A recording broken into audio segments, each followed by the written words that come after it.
வணக்கம். இது நியூஸ் ஃபர்ஸ்டின் காலை நேர பிரதான செய்திகள். உங்களோடு இணைந்து கொள்ளும் நான் ஜெனி ஜீவராஜ்.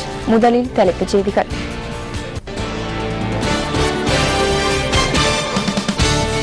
இந்தியாவில் தடுத்து வைக்கப்பட்டிருந்த 14 இலங்கை மீனவர்கள் விடுவிக்கப்பட்டுள்ளனர். பெரிய வெள்ளிக்கிழமை இன்று நினைவு கூறப்படுகின்றது. வன்முறைகளுக்கு எதிராக தீர்க்கமான முறையில் தீர்வுகளை பெற்றுக் கொள்ள வேண்டும் என ஐக்கிய நாடுகளின் பாதுகாப்பு பேரவை சிரியாவை மீண்டும் வலியுறுத்தியுள்ளது. இனி விரிவான செய்திகள். இந்தியாவில் தடுத்து வைக்கப்பட்டிருந்த 14 இலங்கை மீனவர்கள் விடுவிக்கப்பட்டுள்ளனர். இந்த மீனவர்களில் 9 பேர் நாளைய தினம் நாட்டிற்கு வருகை தரவுள்ளதாக கடற்தொழில் திணைக்களத்தின் உதவி பணிப்பாளர் லால் டி சில்வா குறிப்பிட்டார். இந்தியாவில் இறுதியாக தடுத்து வைக்கப்பட்டிருந்த 19 இலங்கை மீனவர்களில் இந்த 14 பேர் தொடர்பான சட்ட நடவடிக்கைகள் பூர்த்தி செய்யப்பட்டுள்ளதன் அடிப்படையிலேயே அவர்கள் விடுவிக்கப்பட்டுள்ளதாக உதவி பணிப்பாளர் தெரிவித்தார். ஏனைய 5 மீனவர்களும் அடுத்த வாரமளவில் இலங்கை திரும்ப உள்ளதாக அவர் கூறினார். இதன் பிரகாரம் இந்தியாவில் இன்னும் 5 இலங்கை மீனவர்களே தடுத்து வைக்கப்பட்டுள்ளனர் என்றும் லால் டி சில்வா குறிப்பிட்டார்.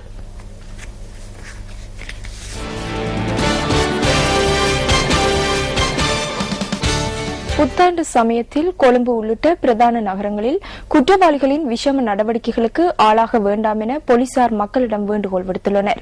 பல்வேறு குற்றச்செயல்களுடன் தொடர்புடையவர்கள் இந்த தினங்களில் நகரங்களில் பரவலாக நடமாடுவதாக போலீஸ் ஊடக பேச்சாளரும் போலீஸ் அத்தியட்சகருமான அஜித் ரோஹன குறிப்பிட்டார்.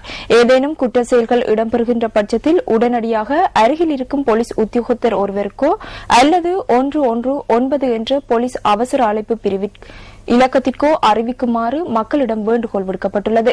சித்திரை புத்தாண்டு சமயம் ஆரம்பமாகியுள்ளதால் கொழும்பிலும் பிரதான நகரங்களிலும் முடிச்சு மாறிகளிடமிருந்து தங்களின் பண பைகளையும் பொருட்களையும் பாதுகாத்துக் கொள்ளுமாறும் போலீசார் குறிப்பிடுகின்றனர்.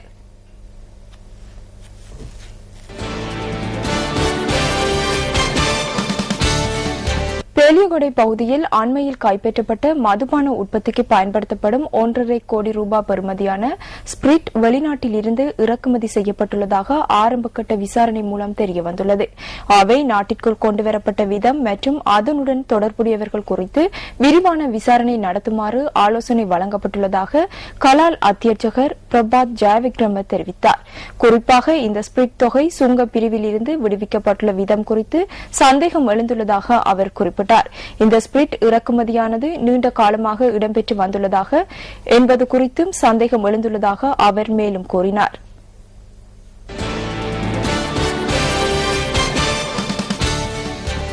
கல்கிரியாகம பலலுவிவ பிரதேசத்தில் ஒரு தொகை கஞ்சா போதைப் பொருளுடன் ராணுவ கோப்ரல் ஒருவர் உட்பட 3 கைது செய்யப்பட்டுள்ளனர். சந்தேக நபர்களிடமிருந்து சுமார் 5 கிலோகிராம் கஞ்சாவை கைப்பற்றியுள்ளதாக போலீசார் தெரிவித்தனர். கைது செய்யப்பட்ட ராணுவ கோப்ரல் அதே பகுதியைச் சேர்ந்தவர் என்பதோடு ஏனைய 2 சந்தேக நபர்களும் செவனகல பிரதேசத்தைச் சேர்ந்தவர்கள் என்றும் போலீசார் குறிப்பிடுகின்றனர்.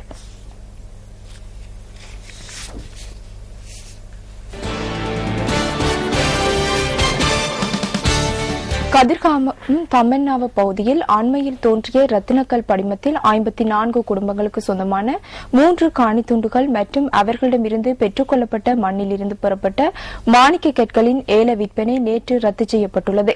ரத்தினக்கல் மற்றும் தங்க ஆபரண அதிகார சபையினால் மாணிக்க கற்கள் மிகவும் குறைந்த பெறுமதியில் மதிப்பிடப்பட்டுள்ளதாக பிரதேச மக்கள் குறிப்பிடுகின்றனர். ரத்தினக்கல் கொள்வனவிற்காக விண்ணப்பம் கோரப்பட்டிருந்த போதிலும் ஒரே ஒரு கொள்வனவாளரே வருகை தந்திருந்ததாகவும் அவர்கள் கூறுகின்றனர். அந்த நபரும் 5 லட்சத்துக்கும் குறைவான பெறுமதியையே கோரியிருந்ததாகவும் பிரதேச மக்கள் சுட்டிக்காட்டுகின்றனர். இது தொடர்பில் ரத்தினக்கல் மற்றும் தங்காபரண அதிகார சபையின் பணிப்பாளர் நாயகம் நிமல் பண்டாரவிடம் நாம் வினவியதை அடுத்து இந்த குற்றச்சாட்டுகளை நிராகரிப்பதாக அவர் கூறினார்.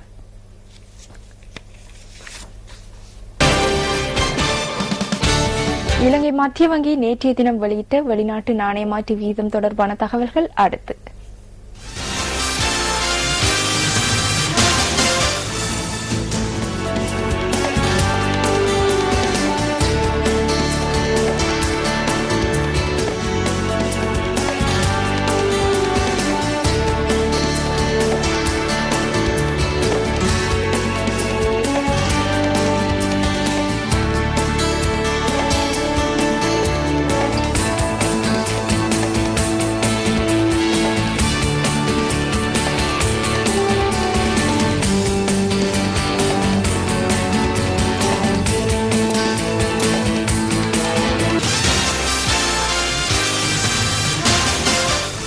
அழகிய எழில் கொஞ்சம் பகுதிகளுக்கு உங்களை அழைத்துச் செல்லும் டிஸ்கவர் ஸ்ரீலங்கா தொகுப்பு அடுத்து.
இத்துடன் நமது காலை நேர பிரதான செய்திகள் நிறைவடைகின்றன. எமது அடுத்த மணித்தியால செய்திகளை 10:25 எதிர்பாருங்கள்.